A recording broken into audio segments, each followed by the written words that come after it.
Assalamualaikum dan selamat sejahtera. Saya Syasha binti Amir.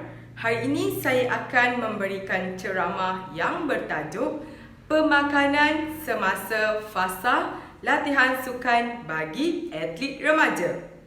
Sebelum kita terokai lebih lanjut berkaitan topik-topik berikut seperti keperluan tenaga, keseimbangan tenaga dan ketersediaan tenaga, keperluan makronutrien untuk latihan, keperluan mikronutrien untuk latihan, komposisi badan dan prestasi sukan, garis panduan penghidratan untuk mengekalkan keseimbangan cecair dan elektrolit, dan topik yang terakhir, yang keenam, strategi untuk mengoptimumkan prestasi latihan dan pemulihan selepas sesi latihan. Kita akan memahami dahulu definisi pemakanan, iaitu kajian tentang makanan dan nutrien serta kesannya kepada kesihatan, tumbesaran dan perkembangan seseorang individu. Definisi seterusnya ialah pemakanan sukan, iaitu bidang pengajian yang mengaplikasikan strategi pemakanan untuk menggalakkan kesihatan, adaptasi kepada latihan, pemulihan dan prestasi optimum semasa latihan.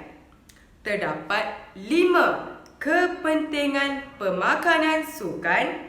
Yang pertama, atlet mengetahui maklumat kesan pemakanan terhadap tahap kesihatan mereka itu sendiri. Yang kedua, atlet boleh menentukan jumlah cecair, nutrien dan tenaga yang diperlukan.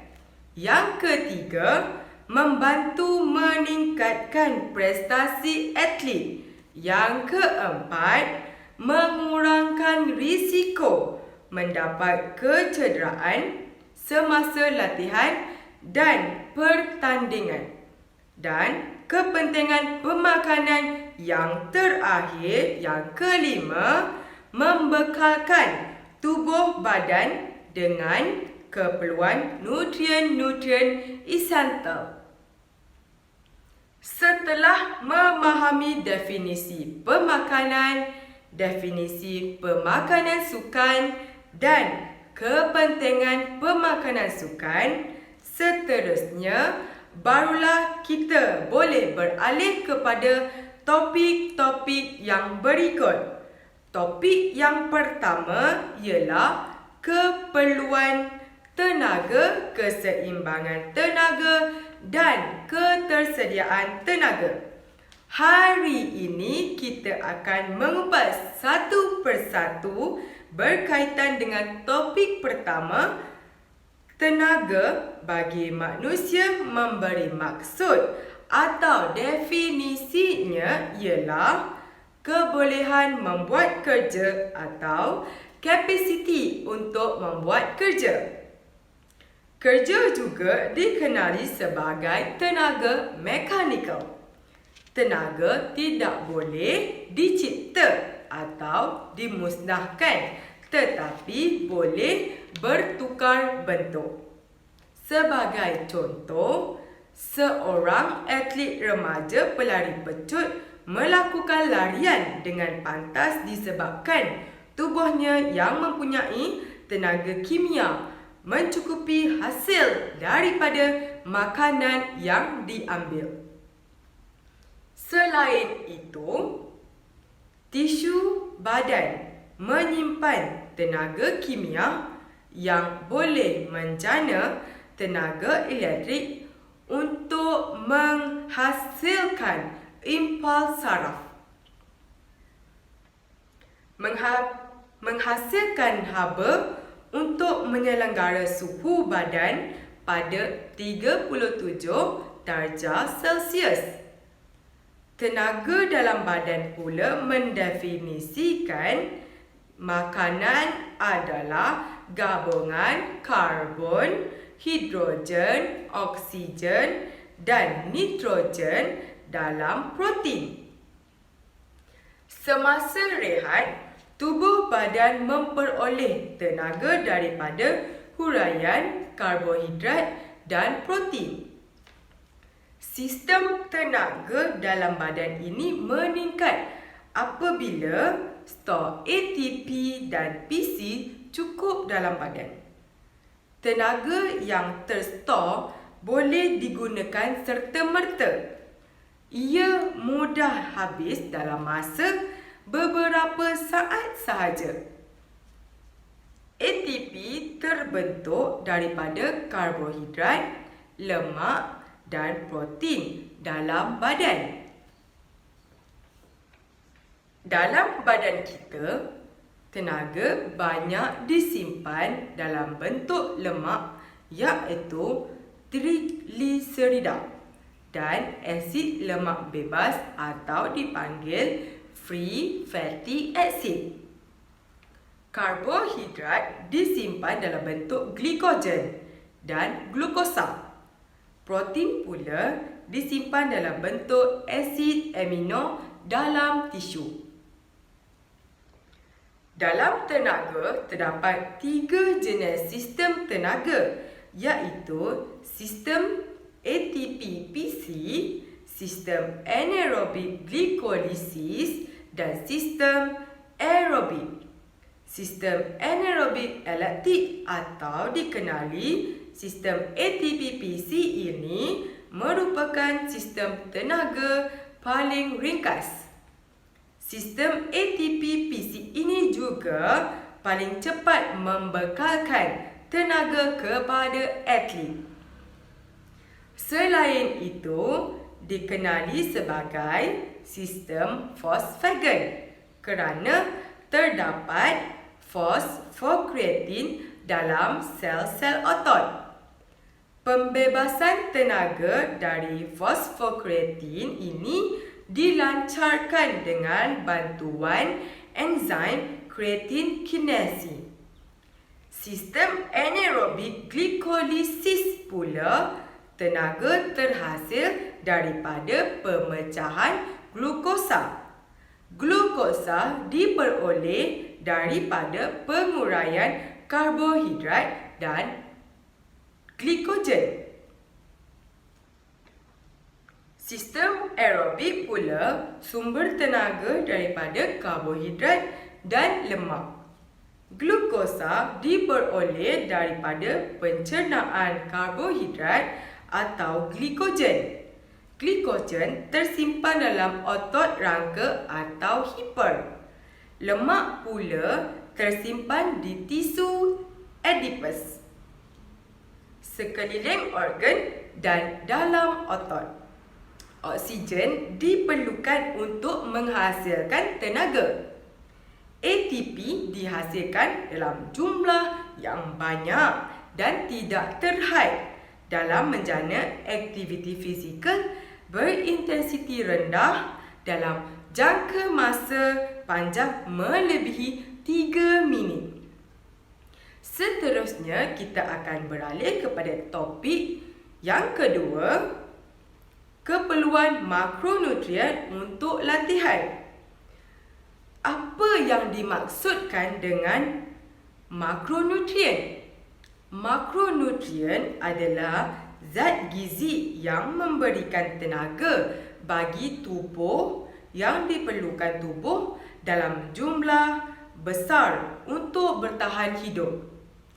Terdapat 3 jenis makronutrien iaitu karbohidrat, protein dan lemak.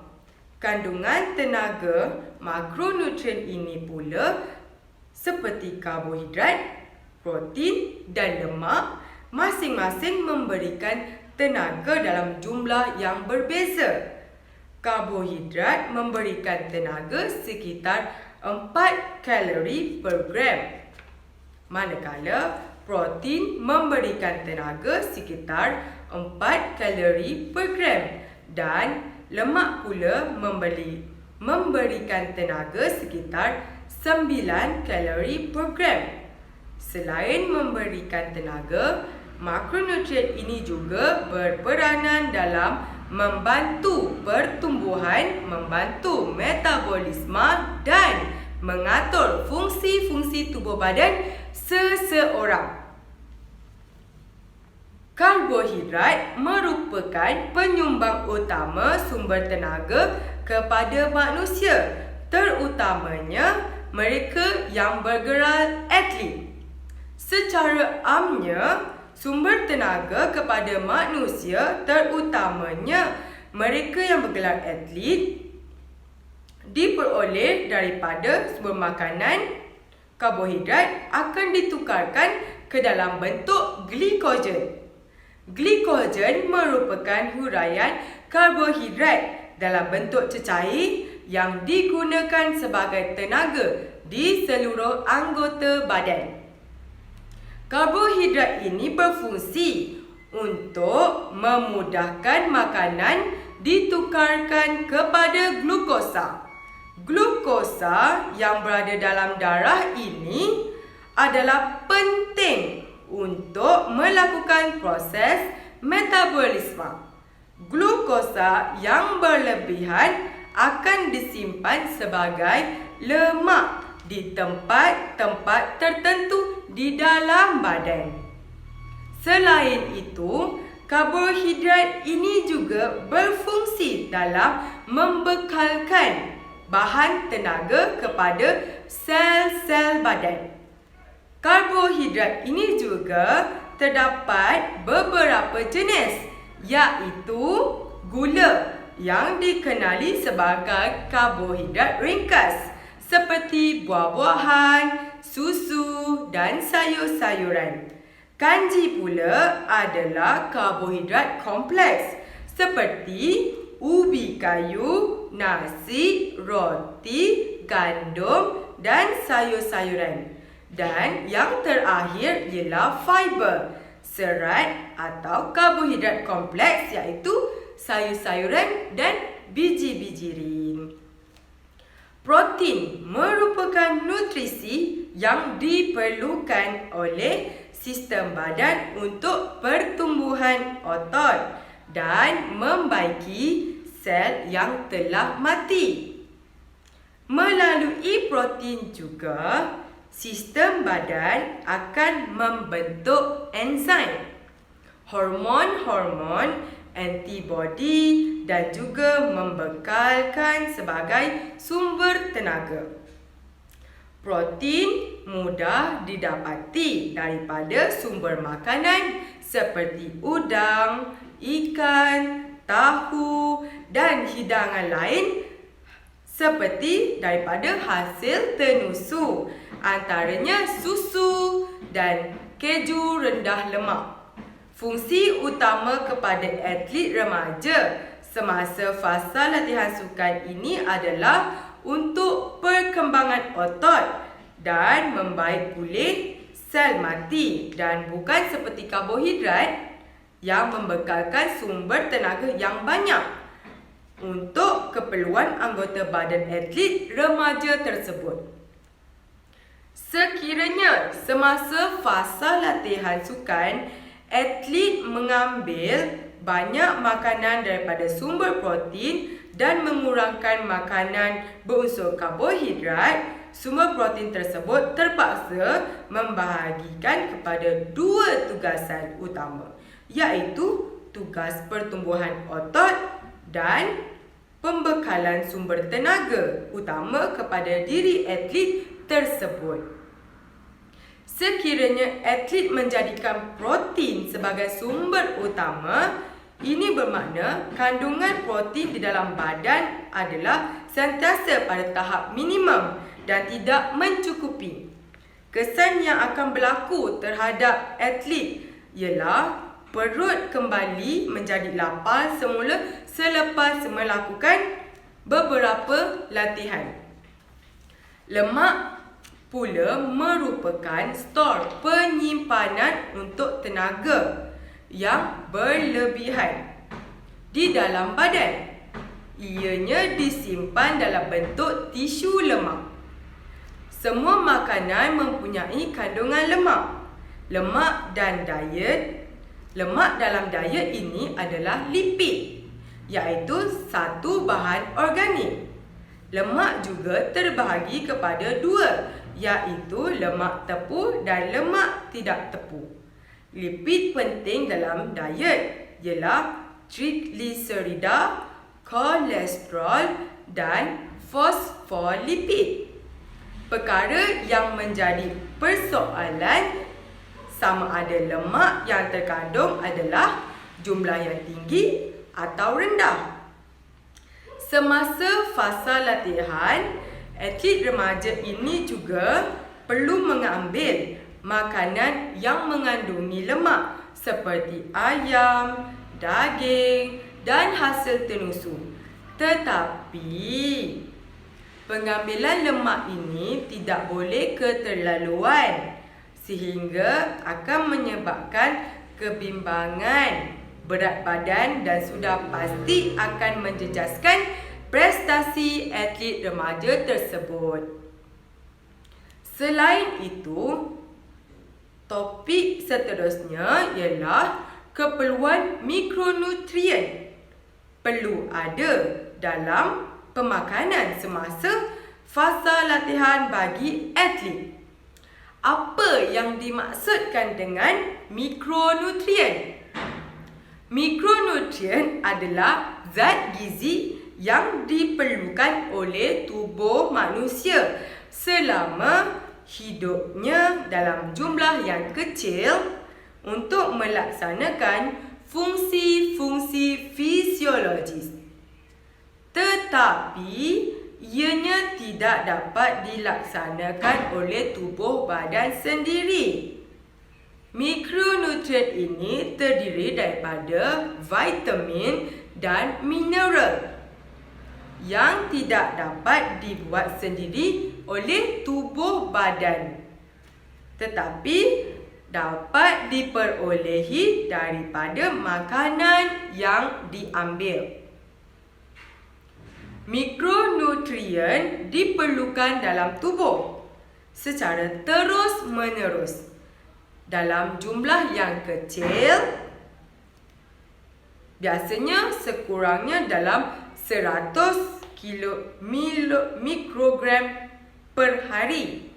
Berbeza dengan makronutrien seperti karbohidrat, protein, lemak yang diperlukan oleh tubuh badan dalam jumlah yang besar. Sekiranya atlet remaja ini tidak mengambil mikronutrien, ia akan mengakibatkan ancaman yang serius kepada kesihatan atlet. Vitamin merupakan nutrisi yang tidak kurang pentingnya kepada sistem badan manusia. Vitamin dikelaskan dengan nama tertentu mengikut fungsinya. Antaranya vitamin A, vitamin B kompleks, vitamin B1 thiamina, vitamin 2, vitamin 2, riboflavin, vitamin 3, niacin, vitamin 6, pyridoxine, vitamin 12, cyanocobalamin, vitamin C, vitamin D, vitamin D3 dan vitamin E. Mengapa vitamin sangat penting bagi seseorang atlet itu? Tanpa pengambilan vitamin yang lengkap, seseorang atlet itu akan mudah terdedah kepada serangan penyakit. Penyakit seperti apa? Penyakit seperti demam, selesema yang boleh menjadi faktor penurunan prestasi atlet secara mendadak. Oleh itu, pemakanan semasa fasa latihan sukan bagi atlet remaja ini perlu memastikan bahawa atlet remaja tersebut sentiasa mengambil vitamin bagi menjamin kesihatan menjelangnya sesuatu pertandingan. Beralih kepada mineral pula merupakan khasiat makanan yang membantu sistem badan mengawal kandungan bendalir. Mineral berperanan sebagai bahagian terpenting pada enzim dan protein. Sebagai contoh, mineral diperlukan sebagai bahan pembawa oksigen dalam darah. Selain itu, sumber khasiat makanan ini juga penting sebagai sebahagian daripada keseluruhan pertumbuhan gigi dan tulang kepada atlet. Sebagai seorang atlet, sumber kalsium perlu ada dalam diri atlet untuk melakukan pergerakan pada bahagian otot melalui aktiviti fizikal yang banyak, memberikan rangsangan kepada tulang. Tahukah anda setiap kandungan 250 ml susu mempunyai 275 kandungan kalsium? Ianya adalah sumber kalsium yang paling baik untuk pertumbuhan tulang dan gigi. Atlet juga boleh mendapatkan kalsium daripada hidangan makanan lain seperti bijiran gandum, yogurt, brokoli, sayur bayam dan juga tahu bakar. Kekurangan zat besi kepada atlet boleh menyebabkan atlet itu berasa mudah letih dan penat serta tidak bermaya untuk melakukan pelbagai aktiviti-aktiviti seterusnya. Selanjutnya, kita beralih kepada topik yang lain, iaitu komposisi badan dan prestasi sukan. Kita mesti tahu apa itu komposisi badan. Adakah komposisi badan ini melihat fizikal badan seseorang atau mengukur lemak kandungan badan seseorang atau bagaimana? Komposisi badan ini adalah kadar peratusan relatif lemak berbanding dengan otot, tulang dan tisu-tisu lain yang membentuk tubuh seseorang. Komposisi badan ini dari aspek kecergasan kesihatan merujuk kepada peratusan berat badan yang terdiri daripada lemak berbanding dengan lemak bebas atau daging yang tidak berlemak. Kaedah yang boleh digunakan untuk mengukur komposisi badan ini ialah kaedah pengiraan indeks jisim badan, Body Mass Index atau BMI. Satu teknik pengukuran ini menggunakan nisbah berat dan tinggi untuk mengukur komposisi badan. Formulanya ialah BMI sama dengan berat bahagi dengan tinggi. Bagaimana boleh terjadi dengan prestasi atlet pula? Tadi kita bercerita tentang komposisi badan. Sekarang kita bercerita tentang prestasi atlet. Bagaimana ianya terjadi? Jika komposisi badan iaitu peratusan lemak badan berbanding otot, tulang dan tisu badan berubah, atlet akan mengalami kesukaran untuk menyambung semula latihan intensif yang disediakan oleh jurulatih. Sekiranya berat badan berubah pada badan atlet itu sendiri, ia akan mempengaruhi seluruh pelan latihan yang telah disediakan oleh jurulatih. Dan jurulatih tersebut terpaksa mengubah semula pelan latihan yang baru. Oleh itu, atlet perlu mengawal pemakanan yang diambil supaya ianya tidak akan merubahkan komposisi badan atlet itu sendiri. Komposisi badan ini sangat sensitif untuk atlet prestasi tinggi. Atlet perlu mengekalkan kecergasan dan stamina untuk meningkatkan prestasi atlet itu sendiri. Atlet perlu mengamalkan diet pemakanan yang seimbang untuk mengekalkan komposisi badan. Mereka seperti diet protein tinggi terhadap atlet endurance, di mana glikogen adalah tenaga yang tersimpan dalam otot dan ianya membantu untuk mengekalkan air. Gabungan ini amat penting untuk prestasi bagi sukan yang berintensiti tinggi.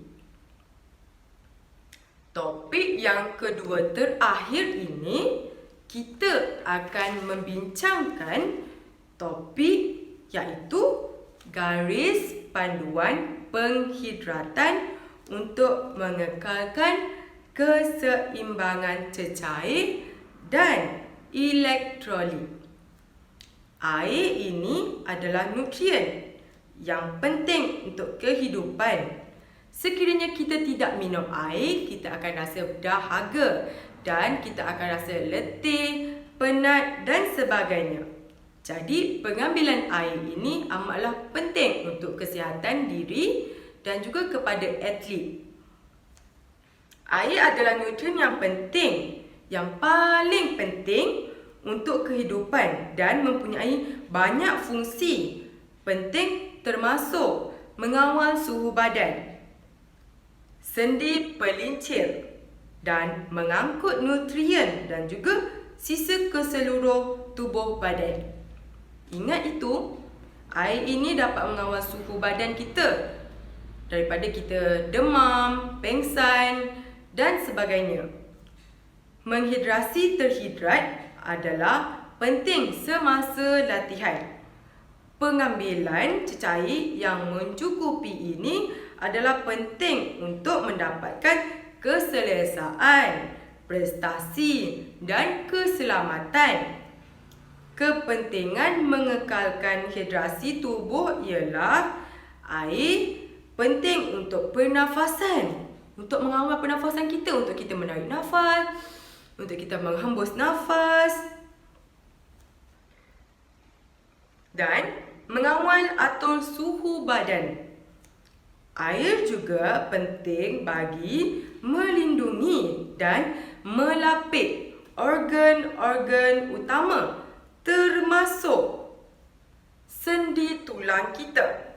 Di samping itu, air membawa nutrien dan oksigen ke seluruh sel dan dalam badan serta membantu tubuh menyerap nutrien. Keseimbangan cecair bermaksud jumlah pengambilan cecair dan keluaran cecair yang seimbang supaya jumlah badan cecair sentiasa sama dan juga konsisten. Elektrolit penting dalam fungsi fisiologi kerana berlaku seperti pengecutan otot dan keseimbangan cecair badan. Keperluan air dan elektrolit dipengaruhi oleh aktiviti fizikal, persekitaran dan makanan yang diambil. Semasa latihan, air amat penting untuk mengekalkan isi padu, plasma dan keseimbangan elektrolit. Pengambilan air ialah 1 liter bagi setiap 1000 kalori yang dimakan. Topik yang terakhir ialah strategi untuk mengoptimumkan prestasi latihan dan pemulihan selepas sesi latihan. Selepas sesi latihan, perlu melakukan proses recovery dengan betul supaya dapat mengelakkan daripada kecederaan berlaku atau membuat sesi cooling down untuk mengelakkan otot-otot kita berasa sakit. Akhir sekali, memastikan rehat yang cukup untuk mendapatkan kecergasan badan dan juga tidak lupa untuk menjaga pemakanan yang diambil sebagai seorang atlet untuk mendapatkan prestasi latihan dan pemulihan selepas sesi latihan yang telah dijalankan sebelum ini. Sekian, terima kasih.